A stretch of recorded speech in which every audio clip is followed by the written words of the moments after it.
بسم اللہ الرحمن الرحیم۔ السلام علیکم۔ میں کافی دیر سے کوریڈور کے چکر کاٹ رہی تھی۔ میرے پیٹ میں شدید درد ہو رہا تھا۔ یہ درد کافی دن سے لگاتار ہو رہا تھا، مگر پہلے برداشت کے قابل تھا اور اب کچھ سمجھ نہیں آ رہا تھا کہ کیا ہو رہا ہے۔ میرے شوہر عمیر دبئی میں جاب کے سلسلے میں رہتے تھے اور یہاں سب کام مجھے ہی دیکھنے پڑتے تھے۔ گھر کے باہر اب بھی مجھے اکیلے ہی آنا پڑتا تھا اور اسی بات سے مجھے اور تکلیف ہو رہی تھی۔ بھلا کوئی تو ہو جو ساتھ میری دل جوئی کرے، مگر میرا تو سارا سسرال بھی دوسرے شہر میں تھا اور میکا بھی دوسرے شہر میں۔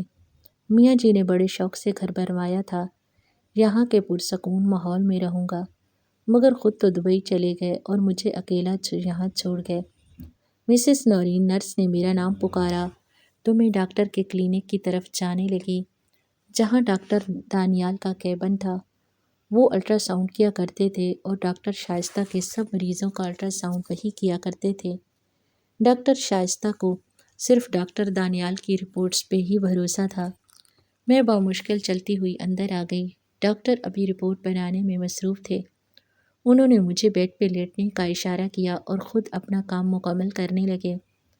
میں نے پردہ سرکایا اور پھر سے برابر کر دیا اور خود بیڈ پر لیٹ گئی، جہاں لیڈیز کے لیے چادر رکھی گئی تھی۔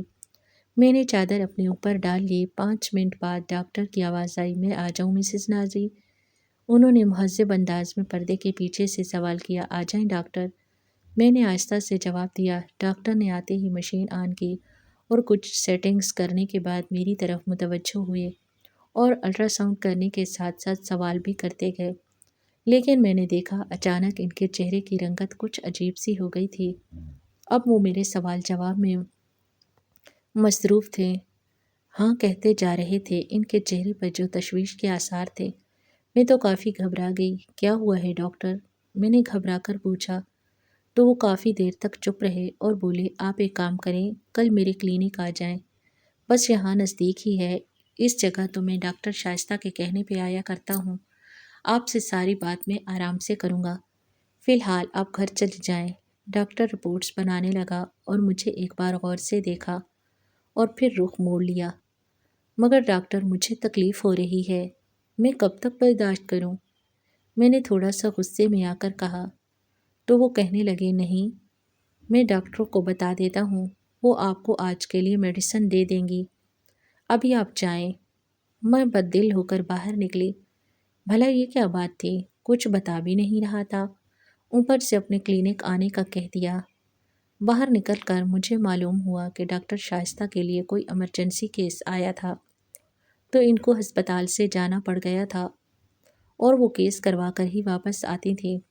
ایسا اکثر ہوا کرتا تھا، ان کا جانا پڑ جاتا تھا، لیکن آج تو میں بالکل انتظار نہیں کر سکتی تھی۔ میں نے نرس کو کہا کہ میرا درد سے برا حال ہے، پلیز مجھے کوئی دوائی دے دیں، تو انہوں نے ڈاکٹر سے فون پر رابطہ کیا اور فی الحال کے لیے چند دوائی دے دی۔ میں نے فارمیسی میں ہی پانی کی بوتل لے کر وہاں گولیاں نکل لیں تاکہ کچھ تو فرق پڑے۔ گھر واپس آ کر میں بہت روئی۔ یہ بھی کیا زندگی تھی میری، اکیلے جیو اکیلے مرو، ہر درد تکلیف پریشانی اکیلے ہی برداشت کرو۔ شوہر تو باہر بیٹھا ہے، بس نوٹ بنانے میں لگا ہے، اور میں یہاں یہ سب جھیل رہی تھی۔ میں کافی دیر تک روتی ہی رہی تھی۔ کچھ دیر بعد عمیر کی کال آئی تو میں نے سارا غم و غصہ انہی پر نکال دیا۔ وہ کافی دیر تک مجھے سمجھاتے رہے، مگر میں کچھ سننے کو تیار ہی نہ تھی۔ میں نے فون کاٹ دیا تھا اور میں کافی بہتر محسوس کر رہی تھی۔ شاید دوائی نے بھی اثر کیا تھا، جو درد بھی کم ہوتے ہوتے ختم ہو گیا تھا۔ اب مجھے صبح پھر جانا تھا ڈاکٹر دانیال کے کلینک۔ انہی سوچوں میں مجھے نیند آ گئی۔ میں صبح اٹھی تو میرا موڈ بہت فریش ہو رہا تھا۔ مجھے لگ رہا تھا مجھے آرام کی دوائی بھی دی تھی ڈاکٹر نے، تبھی میں پرسکون سے سو پائی تھی اور درد بھی کم تھا، مگر پھر بھی ہو رہا تھا۔ میں نے ملازمت سے ناشتے کا پوچھا تو وہ جلدی سے میرا من پسند ناشتہ بنا لائی۔ مجھے بھوک بھی لگی ہوئی تھی اور اسی طرح روزمرہ کے کاموں میں شام ہو گئی اور میں ڈاکٹر کی کلینک کی طرف جانے کو تیار ہو گئی۔ کچھ ہی دیر میں وہاں پہنچ چکی تھی۔ ڈاکٹر نے مجھے کلینک میں بلایا اور بیٹھنے کا کہہ کر دروازے کو بند کر دیا۔ میں بے چین ہو گئی کہ انہوں نے دروازہ بند کیوں کیا، اور وہ جلدی سے بھاگتے ہوئے میرے پاس آئے، اور جو کچھ انہوں نے مجھ سے کہا میرے تو ہوش ہی اڑ گئے۔ میرا نام نورین ہے، اور میں نے ایک خوشحال گھرانے میں آنکھ کھولی تھی، جیسے میں سونے کا چمچ منہ میں لے کر پیدا ہوئی تھی۔ بابا کو لگتا تھا کہ میں ان کے نصیب کھولنے آئی ہوں۔ میں جیسے ہی پیدا ہوئی بابا کو ایک بہت بڑا کانٹریکٹ ملا تھا۔ وہ تصور بھی نہیں کر سکتے تھے، اور اسی پروجیکٹ کی وجہ سے وہ کہاں سے کہاں پہنچتے چلے گئے۔ ان کا چھوٹا سا کاروبار اب بہت پھیل چکا تھا۔ میرے بابا مجھے پیار سے نور کہہ کر بلاتے تھے۔ میں بہت لاڈ اور پیار میں پلی بڑھی تھی۔ روپے پیسے کی کوئی کمی نہ ہوئی تھی، مگر میری جوانی کی دہلیز پر قدم رکھتے ہی مجھے ایک عجیب سا احساس ہوا تھا۔ مجھے محسوس ہوتا تھا کہ ہمارے گھر میں کوئی ایسا راز چھپا ہے جو مجھے کبھی معلوم نہیں ہوا تھا، مگر کچھ تو تھا جس کی پردہ داری تھی۔ میں بابا اور ماما کو کئی بار اکیلے میں کسی بات پر بحث کرتے ہوئے دیکھا کرتی تھی، مگر وہ مجھے دیکھ کر ہی خاموش ہو جایا کرتے تھے۔ میں چاہ کر بھی ان سے یہ راز معلوم نہ کر پائی تھی۔ کالج کے بعد جب میں اپنی چھٹیاں گزار رہی تھی تو میں نے نوٹ کیا، بابا کے گھر سے جاتے ہی ماما ڈرائیور کو گاڑی نکالنے کا حکم دیتی اور ان کے ساتھ کہیں چلی جاتی۔ پہلے تو میں نے غور نہیں کیا، مگر پھر ایک دن جب میں نے پوچھا تو ماما ہڑبڑا گئیں اور کہا، نور بیٹا، میں جہاں جاتی ہوں وہ میں آپ کو نہیں بتا سکتی۔ ان کی اس بات پہ میں عجیب نظروں سے ان کو دیکھنے لگی۔ ماما، ایسی کیا بات ہے جو آپ مجھے نہیں بتا سکتی؟ میں نے اچنبھے سے کہا تو انہوں نے بڑی پھیکی سی مسکراہٹ کے ساتھ بولا، نور، تم پریشان نہ ہو، میں بس اپنے دوستوں سے ملنے چلی جایا کرتی ہوں، گھر میں رہ کر میں بور ہو جاتی ہوں۔ انہوں نے بات کا رخ موڑ کر بمشکل کہا، ماما، یہ کیا بات ہوئی؟ بھلا آپ اپنے گھر میں کون بور ہوتا ہے، اور اب تو میں بھی گھر پہ ہوتی ہوں۔ مجھے شدید حیرت ہونے لگی تھی۔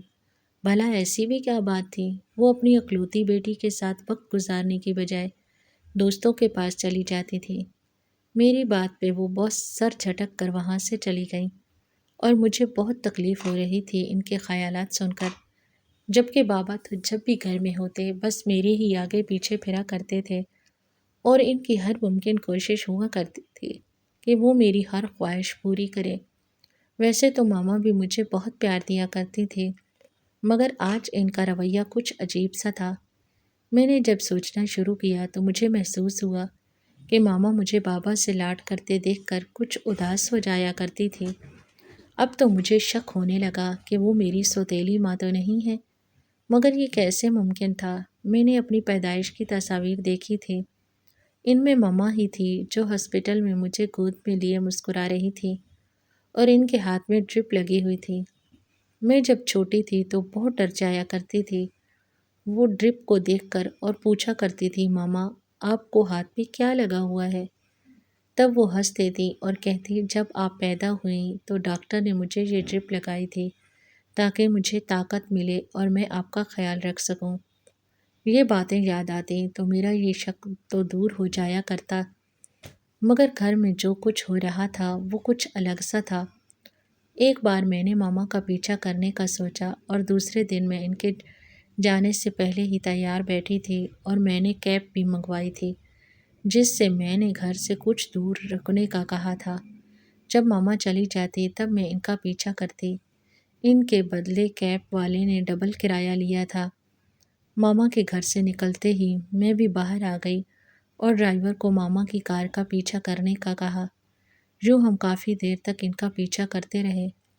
پہلے تو ایک ریسٹورنٹ میں گئی اور وہاں سے ڈھیروں باکسز اپنی کار کی ڈگی میں رکھوائے جن میں شاید کھانے کا سامان تھا، اور پھر ایک کٹ شاپ میں گئی جہاں سے انہوں نے بچوں کے لیے غبارے اور گفٹ وغیرہ خریدے اور وہ بھی کار میں رکھوائے۔ اس کے بعد وہ کسی فلاحی ادارے میں گئی اور وہاں کافی دیر تک اندر رہیں۔ میں دیکھ رہی تھی ڈرائیور نے ایک بندے کے ساتھ وہ کھانے پینے کا سامان نکلوایا اور اندر لے گئے، مگر کچھ پھول اور غبارے وغیرہ ماما اپنے ہاتھ میں لے کر اندر گئی تھی۔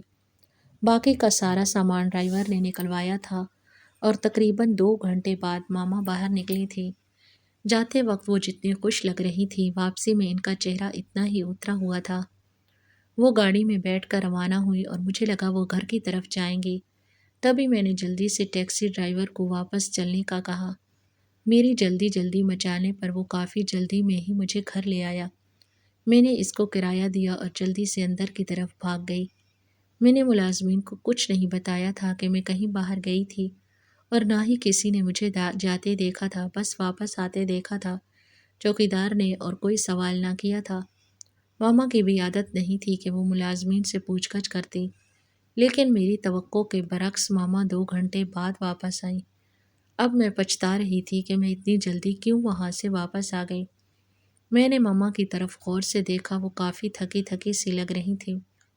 مجھے بہت افسوس ہوا۔ میں ان کے گلے سے لگی تو وہ میری اچانک حرکت پہ ہنسنے لگی۔ کیا کر رہی ہو؟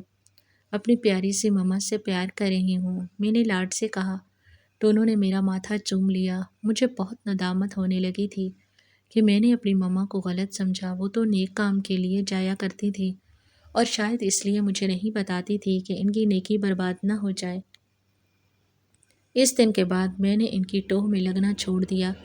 ویسے بھی میری یونیورسٹی میں ایڈمیشن ہونے والا تھا۔ میں اپنی تعلیم کے لیے بہت سنجیدہ تھی۔ اب میں نے آگے کی پلاننگ پہ دھیان دینا شروع کیا تھا، لیکن پھر میں ایک رات جب پانی پینے کے لیے کچن کی طرف جانے لگی تو مجھے بابا کے کمرے سے باتوں کی آواز آنے لگی۔ وہ باتوں کی نہیں، ہمیشہ کی طرح بحث کی آوازیں تھیں۔ میں تجسس میں آ گئی تھی اور میرے دروازے سے کان لگا کر میں نے سننا شروع کیا۔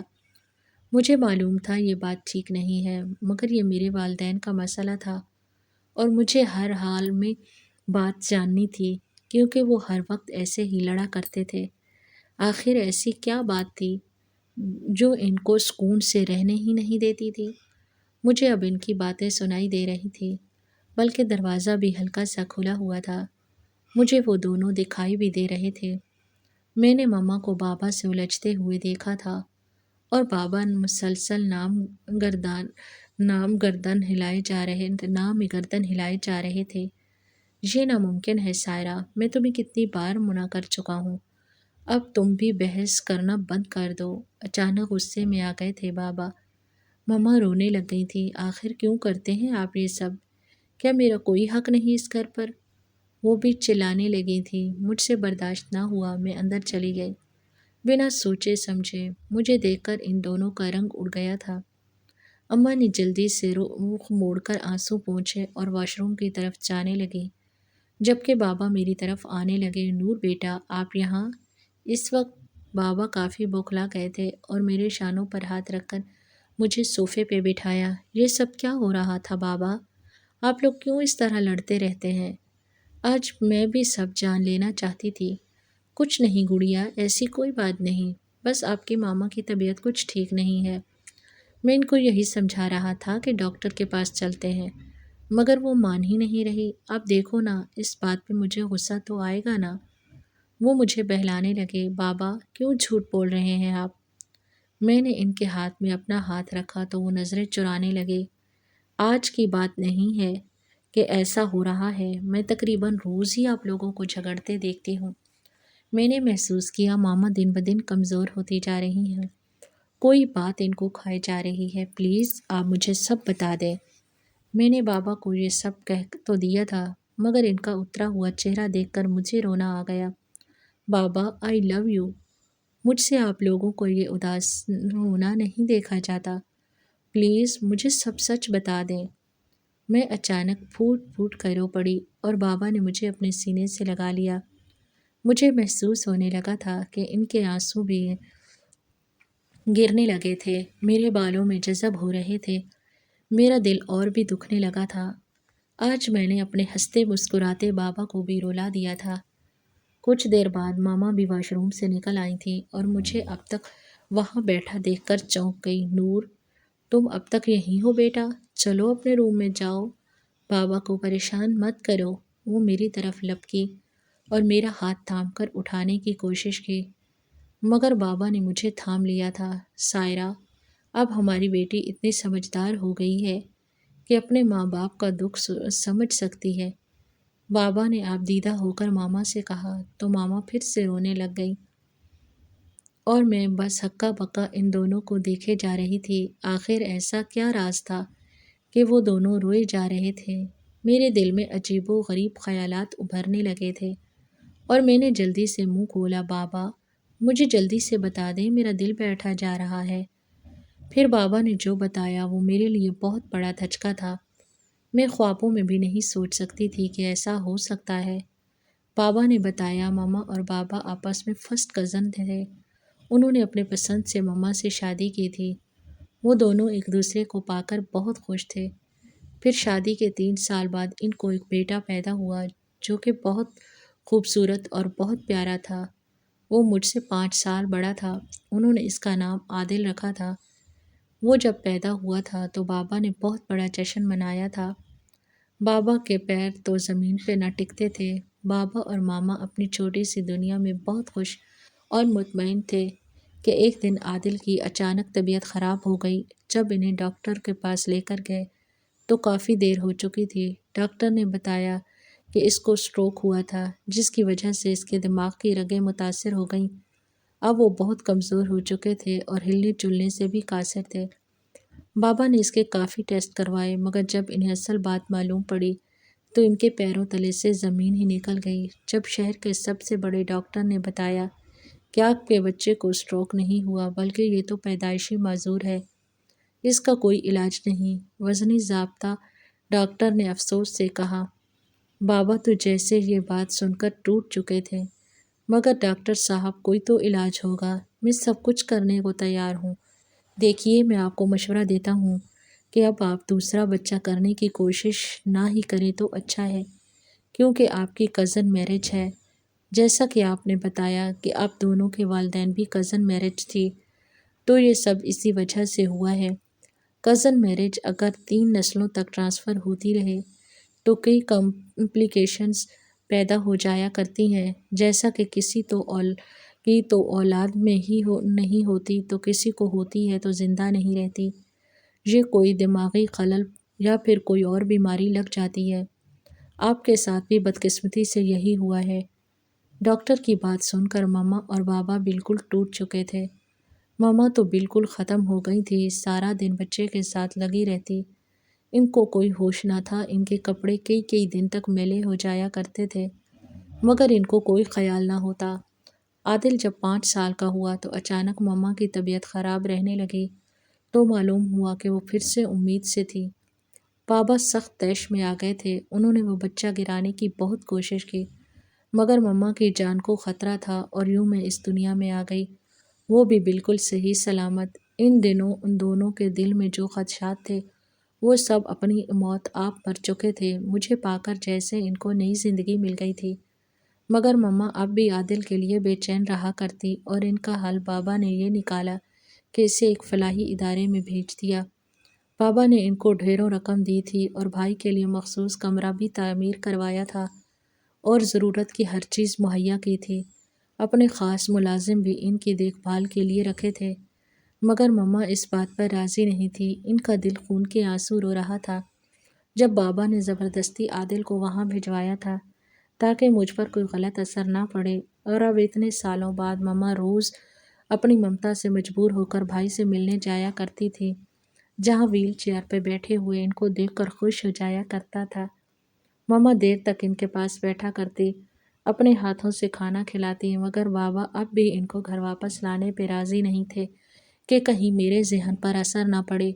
وہ مجھے یہ بات معلوم نہیں ہونے دینا چاہتے تھے، مگر آج میں نے وہ راز جان لیا تھا کہ کیوں میری ماں میرے ساتھ ہوتے ہوئے بھی میرے پاس نہیں ہوتی تھی، اور بابا اتنے کٹور کیسے ہو سکتے تھے، اپنے بیٹے کو خود سے دور رکھتے تھے اور کبھی ان سے ملنے کے بھی نہ گئے تھے۔ ان سے اپنی بیٹی کی یہ حالت دیکھی نہ جاتی تھی۔ اب وہ جوان ہو گیا تھا، اس کی داڑھی مونچھ نکل آئی تھی اور ماما روز اس کی شیو کروایا کرتی۔ اس معصوم کو تو کچھ علم ہی نہیں تھا۔ یہ جان کر مجھے جتنی تکلیف ہوئی تھی وہ میں ہی جانتی تھی۔ میں نے بابا سے ضد کی کہ ہم کل ہی بھائی کو یہاں لائیں گے۔ اتنا کچھ ہوتے ہوئے وہ کیوں کسی فلاحی ادارے میں رہے؟ میں سوچ کر روئے جا رہی تھی اور میری ضد پہ مجبور ہو کر دوسرے ہی دن بابا بھائی کو گھر لے آئے۔ بہت خوب روح تھا، مجھے ان کو ٹوٹ کر پیار آیا۔ میں نے دیکھا ماما کے چہرے سے خوشی چھلک رہی تھی۔ آخر اتنے سالوں کے بعد وہ اپنے جگر گوشے کو اپنے ساتھ لائی تھی۔ اب ہم دونوں ماں بیٹی بھائی کا بہت خیال رکھتے تھے۔ میرے بھائی میں بھی کافی بدلاؤ آتا جا رہا تھا۔ میں نے دیکھا وہ پاگل نہیں تھے، بس ان کا ذہن چھوٹا رہ گیا تھا۔ وہ خود کو چھوٹا سا بچہ سمجھتے تھے اور وہ باتیں بھی کیا کرتے تھے۔